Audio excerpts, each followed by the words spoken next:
All right, what's up, guys? Here today with JakeWakeShake, and we're talking about Mob Psycho 100, strictly the anime. So if you watch the manga, read the manga, there'll be no spoilers for anybody who at least hasn't.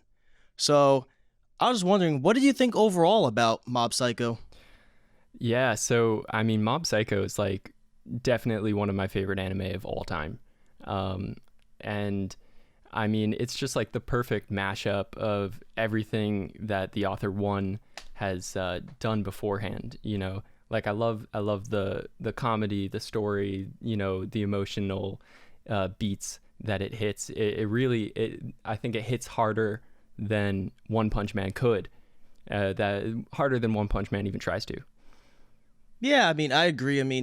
I think One Punch Man obviously is one big spoof of just kind of all shonen, I guess, hero type of animes, and I like that. Mob Psycho is definitely more serious. You obviously have those funny parts, especially with Reigen.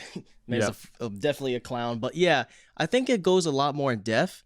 And what I love most about Mob Psycho is the fact that he's a guy with these superpowers, extremely strong, but he doesn't want to be known for his superpowers. Like, he wants to be more than just having those superpowers, because in the end, his superpowers really don't contribute much to society. He feels. Like when that part, towards the end of season 2, when those guys are robbing that place, he was asking him, "All right, with your psychic powers, what can you do with it? Can you make this can of vegetables? Can you make, can you even produce it?" So Yeah. basically, tell him like, your powers only mean so much. Yeah, he's like in a very similar position to One Punch Man, to Saitama. Where they're both like completely overpowered, and that's kind of the whole point of their character. But Mob Psycho, or Mob, is really just so much more mature in the way that he goes about dealing with that problem. The whole show is just the whole show of One Punch Man is just him trying to deal with being too powerful. And instead of having that specific problem, Mob is like, how can I raise anything else in my personality? How can I do anything else to make myself better or more interesting, which Saitama never does.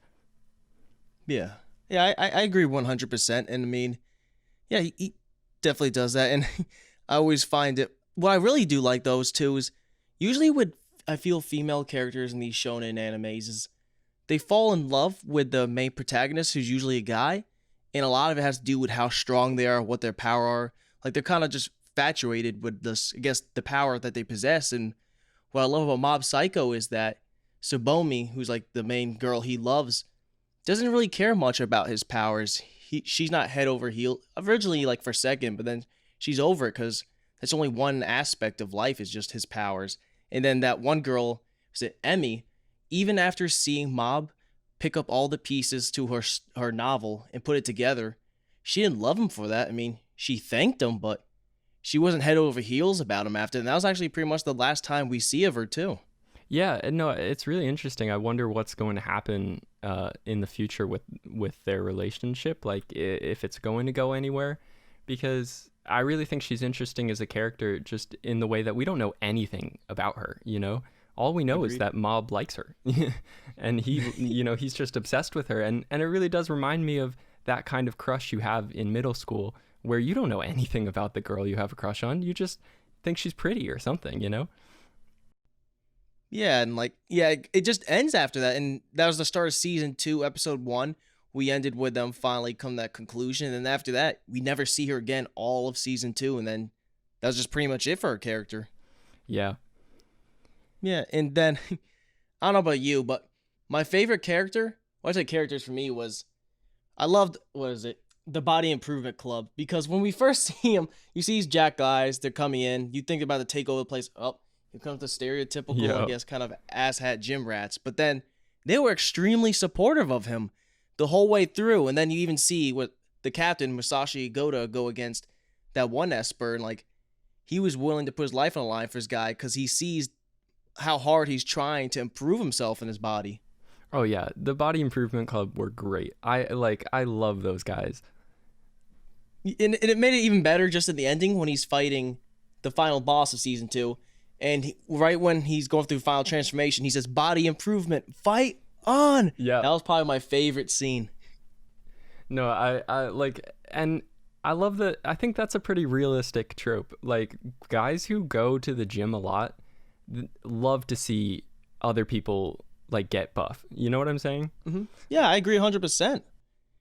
I mean, I have a membership to Fitness Connection, and I have a friend who's pretty big. He's like 6'4", 200. Yeah, nothing more. He loves to see people get more shape. And I think I don't know why it always like shows anime stuff in general just show the buffer people as just kind of these, these kind of a-holes. But in fact, they're actually, very supportive.